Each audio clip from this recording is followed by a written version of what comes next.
Hello and welcome to IndiGlobal Media Network. I am Kaniza Garari, Senior Assistant Editor at IndiGlobal Media Network. IndiGlobal Media Network believes in taking innovation, collaboration, and growth to the forefront. Today, we have come with an episode of cyber security. How safe are you on the internet?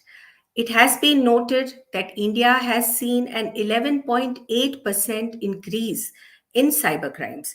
It has also been found that the states of Telangana and Maharashtra have topped the list. While this is a concern for many of us, it is important to understand how to use technology and also how to be safe.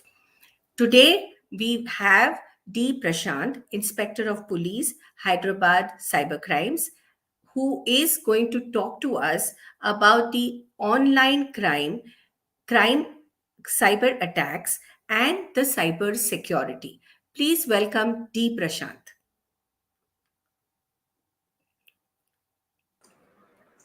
Welcome, Mr. Prashant. Good morning, madam. Yeah, Check. good evening. We also have with us Shashank Bajpai, Chief Information Security Officer at Export Credit Guarantee Corporation. He is an expert in cybersecurity technology and information security. He has also published research papers on cloud security and neutral networks. Welcome, Shashank. So, as we are here with Thank you. experts, yeah, thank you, sir. As we are here with experts, they will tell us what are the tips that we must take to be safe on in the cyber world. Shashank, if you could just give us, let us first begin with the safety aspects of being safe on this on the internet. Yeah, sure. Obviously, I'm privileged to be sharing this with cyber enforcement. Legal part is very much law enforcement is very much critical, especially in the dynamics of cyber security. And how to safeguard. Typically with regards to financial transactions. Coming from being a CISO at one of the financial institutes and being an advisor for financial services. At our end or at say banks or any financial institute, we are taking maximum safeguards for that matter. But as an end user, we should be very much cautious. We should be very much vigilant as to what kind of applications, what kind of tools, what kind of networks we are using to do any financial transaction. So it should be every time it should be understood that whenever we are doing any financial transaction, any payment, any purchase, anything on e-commerce, it is a vulnerable thing because we are using electronic medium to transfer the funds, right? From if we are doing on a payment for buying any products, we are kind of giving our credit card details. Maybe we are logging into internet banking accounts, and at this time you should be very much concerned as to what kind of device we are using, on which network we are using, and at the same time, even if we are using say apps, we should be very much vigilant as to we are not downloading any fraudulent apps or anything which is not recommended by the Google Play product or maybe the Android or the iPhone stores. Typically, what happens, Kaneza, in the in the modern world is that everyone is going onto smartphones and the digital space, and the touch system ecosystem is so small that I will not be able to differentiate between a malicious link or a genuine link. And invariably, we kind of touch these links, and the particular software, which is like a malware or a ransomware or next generation viruses, basically they will sit on your devices, which will be completely unknown to you, and they have very good stealth mechanism. They will not reveal till the time you are getting involved in certain financial transactions, and obviously they will take advantage of this particular transaction, and they will steal your credentials. Basically they will steal the OTP or your username and password and try to then do a fraudulent transaction or forge your credentials for that. So being aware and being vigilant, and that's is the basic rule of safety on the internet. Okay. So, how do you think people should? What are the steps in which they can safeguard themselves? Suppose if it's a device which is it's an app which is not known to them, is there some kind of checking that has to be done, or are there some kind of methods through which the checking can be done? Yeah. Sure. The basic checks is many times the in what we have seen in the what we, kind of request will come to us is that many a times they kind of give in to certain links which are obviously very very audacious, saying that. For example, a product like take an example of any iPhone. It would be costing say around a lakh rupees, and suddenly it is available at say 10,000 rupees, and it is they will sense that urgency, saying that if you don't click on this link within 10-15 minutes you will lose this offer. And you're kind of pressed that, oh, I'm getting such a very audacious deal, and let's click it and initiate the payment. We kind of forget to look at the URL, whether it is HTTPS or not. We kind of forget whether it's genuinely the e-commerce website, be it say Amazon, Flipkart, and there are so many others, whether we are really on that browser. For case of apps, there are similar looking apps which have the same logo, which have the same name, but you should be very much detailed. Or you can go to the Play Store, you can click on that, you can actually see the owner of that particular user. So, for example, you have an ICICI Bank mobile app. You can click on that. You will see that the owner of that mobile app is ICICI Bank Limited. I mean, that is how they are authorized to do it. But there can be a very similar app which has been developed by any fraudulent user, which will use the ICICI Bank logo, or maybe using Flipkart or Amazon's logo, because these are all freely available online. People can easily create fake websites and fake apps. So one should be very much certain as to whether we are on the right track. That is everything. The saying is that never ever give in to the demands. Always look at the systems which are there. So, for example, even if you are getting such a deal, you can obviously have cash on delivery kind of an option. But if you I have seen multiple fake websites wherein this kind of availability is kind of grayed out. They are not able to do it. They are forcing you to give your credit card details. So they will say that even internet banking is not working for me. Kindly give your credit card details only. And the problem with credit card is obviously we have a larger limit. Even if we are say purchasing a product of 20,000 or 25,000 rupees, our credit card limit would be running into lakhs. And that is where once they get this credit card information, the only thing is to get the particular OTP and then make a fraudulent transaction basing this information which they have. So it is obviously a two-step process. The hackers also, the first step is they try to steal as much information from you as they want, and then secondly, they use this information to do a fraudulent transaction. It becomes Okay. very much riskier, because obviously we are just not stealing the information, we are stealing information which can result into financial losses, and these have been very immediate effects. Okay. And when these financial losses happen, is it easy to recover them? Is it possible, if you can tell us, Shashank? Meaning, are we able to track back as to where it has gone? Yeah, so there are again, two school of thoughts in this. Obviously, recovery is possible for a certain period of transaction, but as I said, if I'm doing a credit card transaction, that might involve purchase of goods which is outside Indian geographies, and wherein obviously law enforcement agencies help us in doing tracking and everything, and we need to be very much sure whether we are really doing the recovery from the part or not. So obviously the banking information, transaction information is needed. We can definitely reverse it. We have seen in case of large financial transactions, recovery is possible, wherein we obviously take a lot of help from the law enforcement agencies, and they kind of trace back the bank accounts, and the criminals are basically held, and then obviously recovery is done. But it is a very tedious process. Obviously, that's why I say awareness and education, user education. That's why you see a lot of our fellow banks, CISOs, and even our different Paytm wallets and everything. They are regularly spreading out awareness around never share the OTP, never ever share the QR code. Do not unnecessarily share the OTP of any payment, unless until you are sure that you are kind of going. And obviously there is one of the major frauds which are happening nowadays with regards to UPI payment, is that whenever you are trying to receive money, you need not share anything, you just need to share your UPI.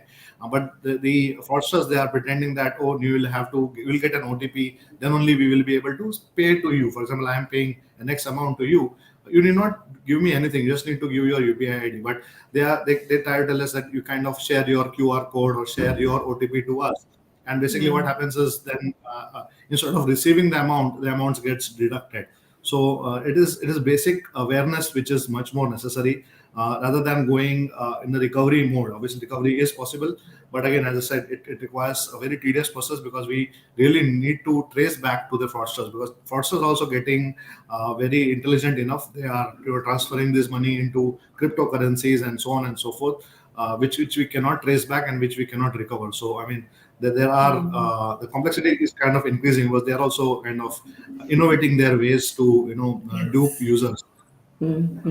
So we can say when fraudsters are upgrading, but then this is very important because we get a lot of messages from banks saying that don't share your OTP, and this comes on a regular level to I think almost everybody who, and now that a large number of people are using mobile phones, every day one bank is sending a message saying don't share your OTP. तो mister प्रशांत क्या आप बता सकते हैं कि तेलंगाना में किस तरह का आपको cyber what kind of cyber crimes are you seeing? Madam good afternoon. Good afternoon. ये तेलंगाना में हमारा साइबर क्राइम में मेनली टू थिंग्स रहता है, financial non financial cyber crime में। फाइनेंशियल नॉन फाइनेंशियल फ्रॉड्स ये हो जाता है उसमें। Can I share PPT madam? Okay, just a minute. Yeah, you can share a PPT.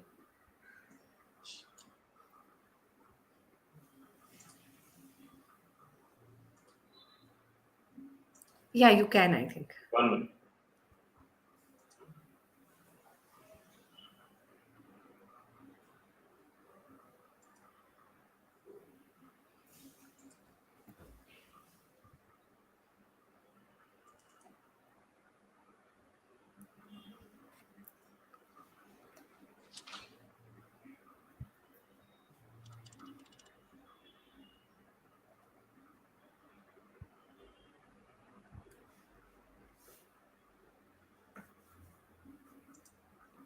Yeah, is it there? It's get visible, madam?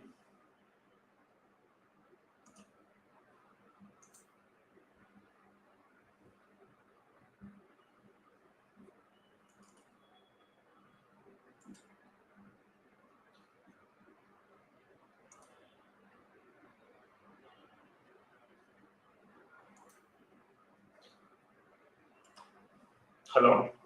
Yeah, yes. हमारा ये cyber crime में non financial financial frauds दो तरह divide किया है madam. उसमें financial frauds में क्या होता है, OTP and other bank frauds, job matrimonial frauds, honey trap, sextortion, advertisement portal, investment frauds, hacking, and ransomware, and other crimes. वही non-financial frauds में social media और political, social media communal, social media cyber stalking, phishing वैसा रहता है madam. Okay. Mainly OTP and other bank frauds में like ऐसा होता है कस्टमर केयर फ्रॉड्स। बोले तो फेक कस्टमर केयर बोल के गूगल में सर्च करता है, जैसा हमारा एसबीआई कस्टमर केयर नंबर होना है तो गूगल में सर्च करता है लोग आज। ओके, और सबसे ज्यादा फ्रॉड किसका दिखता है? ओटीपीज का फ्रॉड ज्यादा है तेलंगाना में कि कौन सा ज्यादा आपको पता है? ओटीपी का फ्रॉड्स ज्यादा है मैडम। अभी उसमें 40% यही क्राइम रिपोर्ट हो रहा है। और कौन सा सेगमेंट है, मतलब सीनियर सिटीजन्स है, मिडिल एज्ड है, जो ये ओटीपी नंबर दे देते हैं? Senior citizens and educated persons also victims in this case, in this Okay. type of cases. Okay. Thank you, Prashant. So, Shashank, now that we are having a lot of people giving out OTP numbers, how does the government or the banks basically and the financial institutions plan to reach out to them? See, apart from giving an message on the mobile phone, which is happening on a daily basis, are there some other methods that should be employed?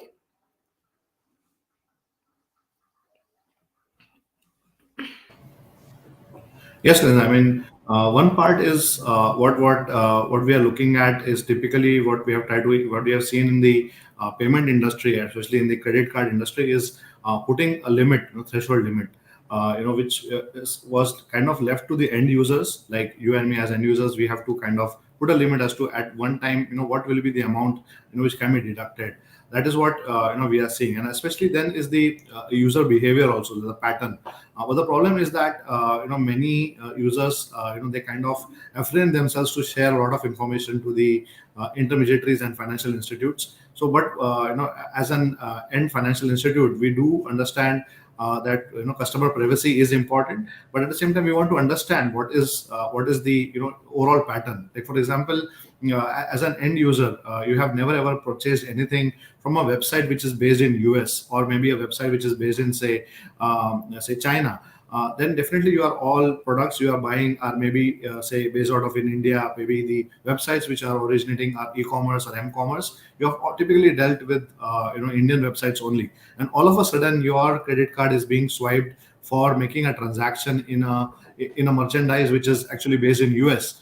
Obviously it can be a false positive. I mean, you are really shopping, for example, you are shopping in say Adidas or Nike showroom which is actually in US, or you are kind of browsing it online, and that is particularly in US itself, and you are ready to pay in dollars. But still, you would go through an additional layer of check. You might receive a call from your credit card provider or your bank saying that, are you really the one who's trying to make this transaction, because you have never done it for the last 5 years. So one is the user behavior pattern. So we are trying to leverage a lot of data analytics. As we see increase in data analytics and other data science part, we are trying to leverage this part as to understand the user behavior with regards to spending, as well as with regards to say swiping the card also. So if we see geography wise also, India being a very large geography, if we see that there has been, you have been typically being based out of in the western region, and you're typically keep on swiping your cards in that particular region itself, but suddenly your card is getting swiped in say Assam or somewhere in the far east. That means either you have traveled there, or there is something which is false positive. I mean, someone has tried to do a swipe of your card, or someone has got hold of your card and he has traveled there and he's swiping there. So even that kind of alerts are getting generated. But it is up to enforcement. As I said, we are still at a very nascent stage. We are still trying to develop this kind of capability, which would really enhance. But as I said, it is a breach to customer privacy also, because customers, they don't want to disclose their particular selling areas, as well as where they are kind of swiping the cards even for cash transactions. So ultimately, law enforcement agencies, like Prashant sir said, it is equally challenging, because they have to deal with both sort of people, right? As he said, it is both senior citizens as well as educated staff, educated people who are well versed with technology, but still they get caught up with the fraudulent. And senior citizens as a major issue, because they were never ever used to this kind of technology and the smart touch and everything. And as I said, because everything happens on a smart handheld device, which the screen is very limited, and they tend to click basically through their finger touch. And it is very much concerning, as he said. And it is very challenging for us also, because we are trying to demarcate user behavior as well as user patterns. But it will definitely take time till the point we have reached that level. But as I said, user awareness is much more required. Users should be aware that internet is a public space, basically, right? It is majorly everyone is here, the good guys, the bad guys, the hackers.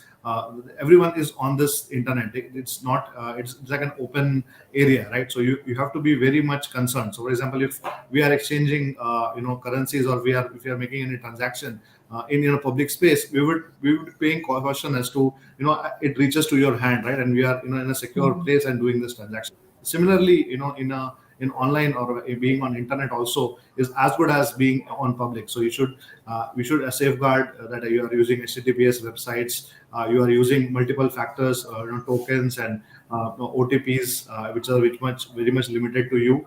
And then obviously you are doing all the valid checks as to the valid website, really trusting that particular merchandise or store where you are purchasing that thing. And even if you are transferring funds to any third party, you kind of add as a known beneficiary, make a small transaction of funds first, so to ensure that he has reached, kindly check back with that particular user whether he has received it, and then make the final transaction. So these are basic level checks, which everyone as an end user should kind of practice. But as I said, it is just a level of getting breached, because it is a matter of, hackers are basically always there. So it is a matter of when you will get tricked and get into the fraud, rather than you will never get it. So it's a matter of when, basically. Okay. So, Shashank, can you tell us, suppose if you get a complaint, and if you get a complaint, maybe say late in the evening or either in the morning, either of these two situations, how much time does a financial institution take to act on that complaint? And what are the methods that are available right now?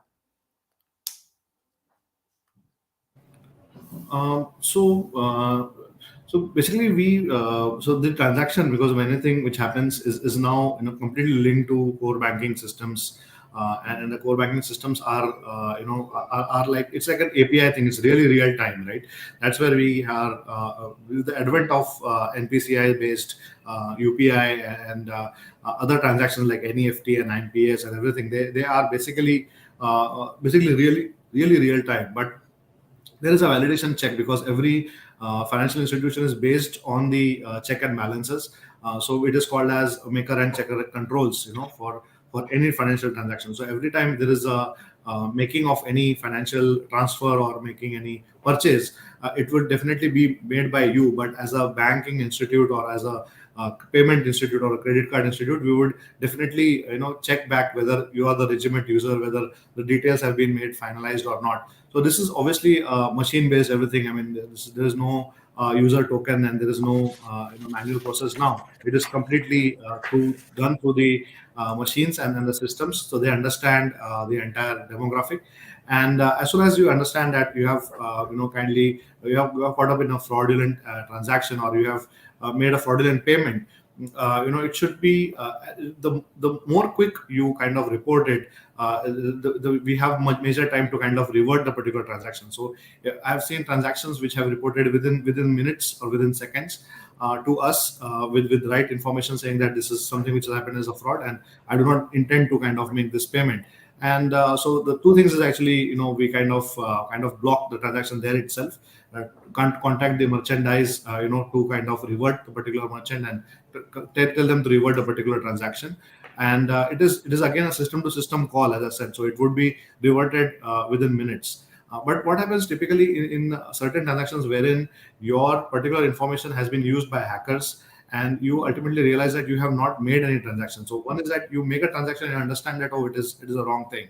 At the same time, there are transactions wherein you have been involved in it. So you were in your normal business as usual day, working throughout the day, and suddenly you check your bank account, and you see a transaction of withdrawal of certain amount through some ATM, based in some region across India. So you say that, oh, this is something which has never occurred to me, because I have never done it.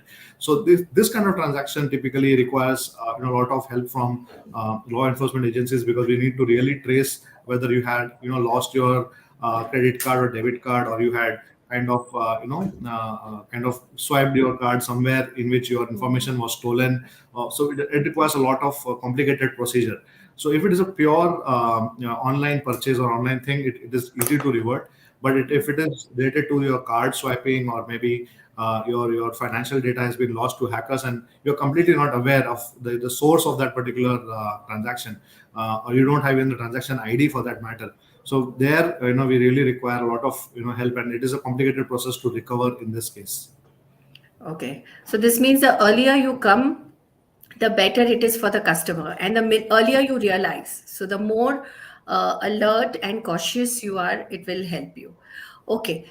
Prashant, abhi can you let us know what are the cyber security, what are the tips that the police gives from time to time to people? Yes, madam. We have a number of cyber security tips for enlightening the people, our users who are using credit card, debit card, doing financial transactions. they are very much careful to in this doing transactions while um, using internet banking username password. They don't use the private internets, and also keep the debit card 16 digits number, CVV number, expiry date, and also if we done any transaction, POS transaction, they will get 6-digit OTP on their registered mobile number, either a debit card or using credit card. They will get get account holder get 6 digits OTP on their registered mobile. So if they are revealed that OTP, the transaction will happen successfully. When they are not, if they are not revealed that OTP, transaction will be failed. So any person, any banker will not ask the OTP. So keep that mind to the user. Don't share the OTP anyone to any bank or any platform. Okay, nowadays the fraudsters are became update. Initially, the fraudster used to install any desktop chip support SMS redirector in their victim mobile. First, first they install that apps. Why? Because they take the control of their mobiles, victim mobiles, and they don't ask any OTPs and everything. Simply, they tell that you please type your internet banking. They send one links, fake links. In that, they said that you enter 10 rupees for online banking, internet banking, through internet banking or card. They will capture card number, internet banking, everything through any desk mobile or kick support apps or messaging redirect SMS. So they don't tell any OTP, but also transaction will happen. So people will kind note that these type of Teamweaver apps are available in the market. So don't allow these apps. Any days, kick support app and SMS redirector. When the customer received any SMS, that SMS redirected to fraudster. So they think that we have not said any OTP, any SMS to the other side party, but transaction will happen. So kindly note that these are also one precaution. And also when go through the website, we have to check the site. Suppose we enter to the SBI Bank site, we have to check that this is secure site or not. First of all, we have to check in the address bar. Number of fake websites will be hosted in Google. So kindly we have to check that second measure. Okay. And All also right. Yeah. Yeah, Prashant, go on. Yeah. and also we have to keep the debit card pin. We have pin 4 digit pin. We have through offline transaction. That was 6 digit OTP is the online transaction, POS transaction. Offline transaction means we have to when we withdraw the amount through ATM or any swiping time, we have to we use the 4 digit pin. So that pin also keep the secret. We don't reveal any person. When Okay. there is a chance to clone our debit card and credit card, when using idle isolate ATM card, when giving the restaurant bars to side the cards to the waiter. That time, that person capture the card data, then remember the PIN. So it may be chance to uh, clone the card and done the transaction without card. So every time when you are using the debit card or credit card outside, uh, it is better to change the PIN, rating PIN. Uh, it is very better to the uh, Safe. good practice. Okay, okay. Thank you. Thank you, Prashant. These are really important points while we are using our debit card and credit cards, and also about these fake websites.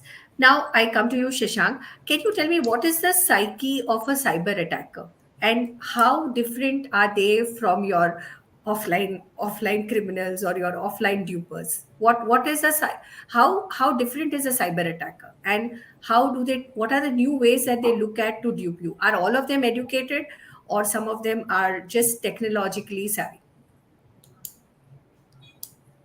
Sure. So, well, like I said, I mean, the cyber attacker psyche. I mean, coming from the immense pressure, as I said, as an end user, don't understand that we are doing a lot of financial transaction. As every end customer is doing a lot of online purchase and everything. Just imagine, being a financial institute, we are the honeypots basically. We are obviously targeted, for because we are storing so much information of financial data, which is there in our databases.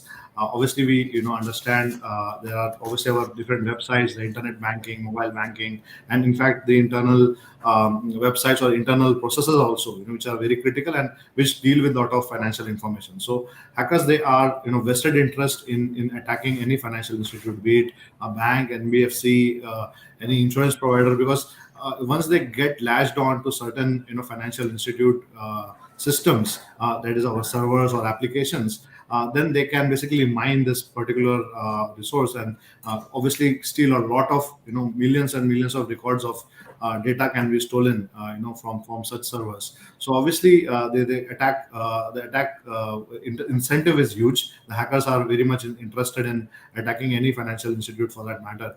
And then the attack range also, attackers range also varies. Like we have state sponsored attackers, based, say, because we are having beautiful neighbors like China and Pakistan. So have state sponsored hacking groups which are vested interest in bringing down government websites, government critical infrastructure, as well as obviously financial institutes. So I mean, we see a lot of we have to kind of keep be on our toes and kind of block these kind of threat actors on our say next generation firewalls, or maybe next generation systems which we are kind of enabling. The next is, as I said, the psyche is very dangerous because there can be some script kiddies or really youngsters, teenagers who just want to try some hacking tool, and they are just interested in certain banking website and just thinking that let's try this out. I mean, so that is the curiosity of hacking, or which we call them as script kiddies, because they are really kids, and they are really teenagers, and they don't really understand. And obviously they are sitting in another part of the world, in say US or Russia, and they have definitely very good IT infrastructure at their end to leverage. And they would definitely use different tools, and obviously have that kind of psyche. So cyber attackers really vary, as I said, from state sponsored attackers which are sponsored by governments to bring down critical infrastructure, as well as script kiddies. And obviously then there are hackers who have vested interest in developing viruses and malwares. So they know that particular website is, say, running Java version XYZ, and this Java version has some loopholes. So they sit back, they create craft malwares, write these viruses, and then ultimately whenever you are kind of developing something, you want to try it out in the internet, right? So they will try to reach out to all those applications, all those websites which are running that particular Java version. What we have seen, not with specific to Java, we have seen in cases of WordPress, Magento, and so many technologies which are being used for website development, which are specifically targeted because of their language or because of their vulnerabilities which exist. So we have to kind of keep on patching these gaps or vulnerabilities which we can't kind of know. So at least we are remediating the known risks. But as I said, there are a lot of zero-day attacks. I mean, we are not aware of certain drawbacks or certain loopholes in technology, which are taken advantage of by these security researchers or kind of hackers who have vested interest in crafting viruses and malware. So it is a varied range of hacking, but ultimately the incentive being is financial fraud. Ultimately, now you don't need a gun to basically go inside a bank and rob it. You can sit behind a computer, stay in Philippines or somewhere, and try to break into the online banking website of that particular bank, and then kindly kind of purchase that particular loot which they would have done by using guns and everything. So obviously it is less riskier, but it is more craftier and more dangerous for us also. So we have to be on toes, as I said, with number of technologies we kind of implement. But it is obviously a game of catch and cat and mouse, because wherein they are also catching up with different crafty things, and we have to be very much on the toes, that's why we run 24/7 operations of security, so that we are practically not sleeping anytime whenever the systems are actually doing some recovery or anything. Yeah. Okay. So can we say that it's like a different kind of money heist that they would actually opt for, right? At the financial end. And also we do, it's also about protecting our financial institutions. Just like we have the army protecting our borders, we have our financial institutions which is protecting our we are having people who are protecting us, protecting our financial institutions. So it's really interesting. Yes. And what do you think people must, one last word as to what people must always and always be careful about? Shashank, if you can just say a few words on that. The last line as to what is it that they must always be alert about when they're using their mobile phones.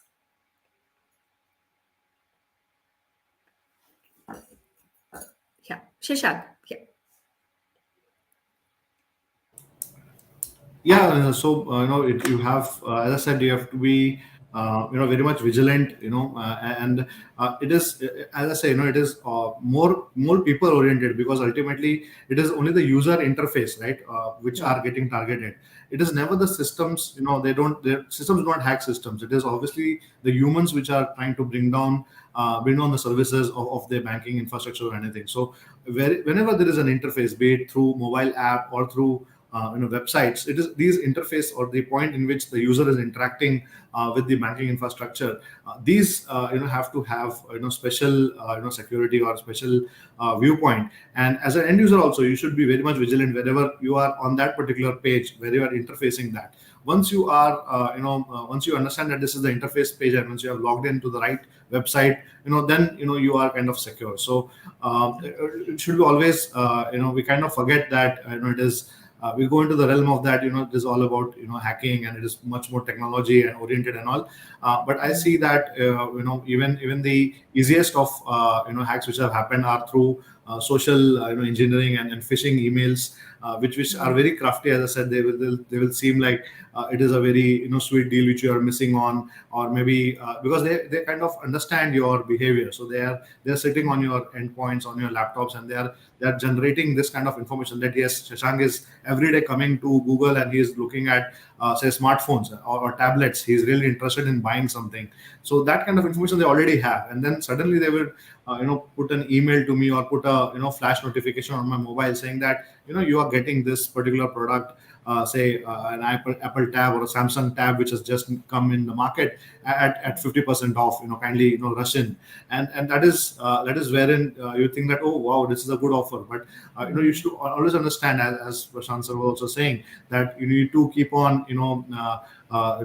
revisiting your smartphone, kind of deleting all those apps which you don't use.